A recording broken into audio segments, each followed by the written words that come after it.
んにちは、ヌンヌンズ学園の桃代です。このワールドはまだできたばかりで、初日の夜を越すために掘った横穴に住んでいる状況です。室内は狭く、天井も低く、居心地がいいものではありません。壁の向こうには不気味な看板が立てられていたり、部屋の隅には職場の炭鉱への入り口があったりと、とても心休まる空間ではありません。ということで今日は横穴生活を脱すべく、外に家を建てたいと思います。建てる場所ですが、海の近くはドラウンドが湧いて危険なのと物にがあるので他にします。横穴近くは PTA 万博の出張展示があるので他にします。結果、横穴拠点の真上の土地に家を建てることにしました。できました。外観はハリーポッターの映画に登場するロン・ウィーズリーの実家を再現してみました。内装は隙間があれば鉢植えや絵画を置いて雑多な感じにしました。ツタを登って最上階のテラスへ行くと村の景色を一望することができます。そして原作通り暖炉に入るとダイアゴン横丁ではなくアズカバンにワープします。アズカバンはアズカバンでも刑務所ではなく肉屋です。店主のボルデミートさんがこしらえる焼き豚がここの名物です。ヌンヌンズ学園生の一人である五山さんが遊びに来ました。気に入ってくれたようでよかったです。ここで五山さんについて紹介したいと思います。いつも斧を手に持っている武闘派でありながらコマンドが得意な技術者でもあります。ボタンを押すだけで子牛が成長するコマンドを開発してくれました。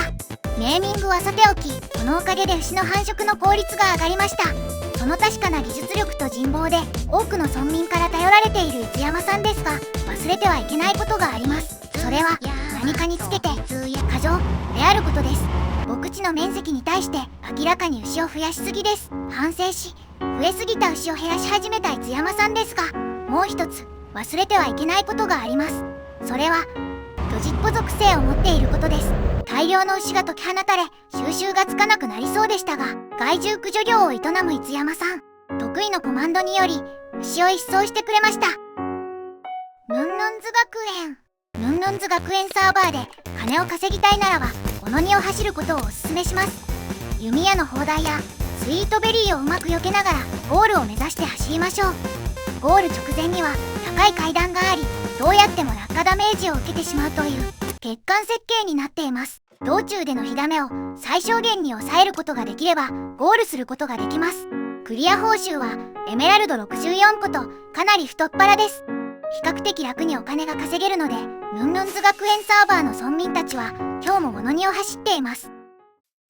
ボルデミート卿の肉、豚肉にしては HP 減るの早すぎますね。偽造肉ですね。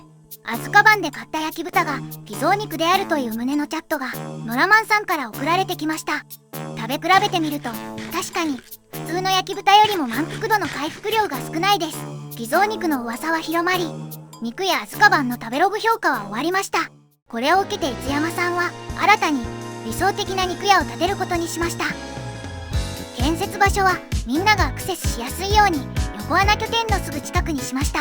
こちらは精肉を保管する冷蔵室です。肉を自動運搬するポンプを作りました。こちらは地下の精肉工場です。ボタンを押すだけで自動で肉の加工が行われ、速やかに上階の冷蔵室へ肉が運搬される仕組みです。最後に内装の飾り付けをして完成となります。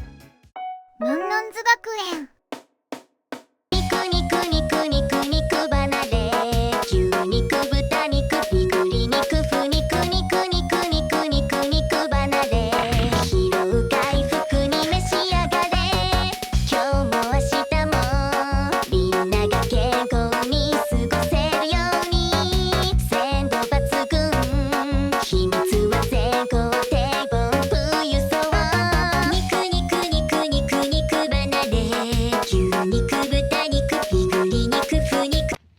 ネーミングはさておき、村に新しい肉屋が誕生しました。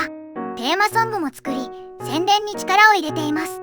ヌン学生の中で唯一の常識人、ノラマンさん。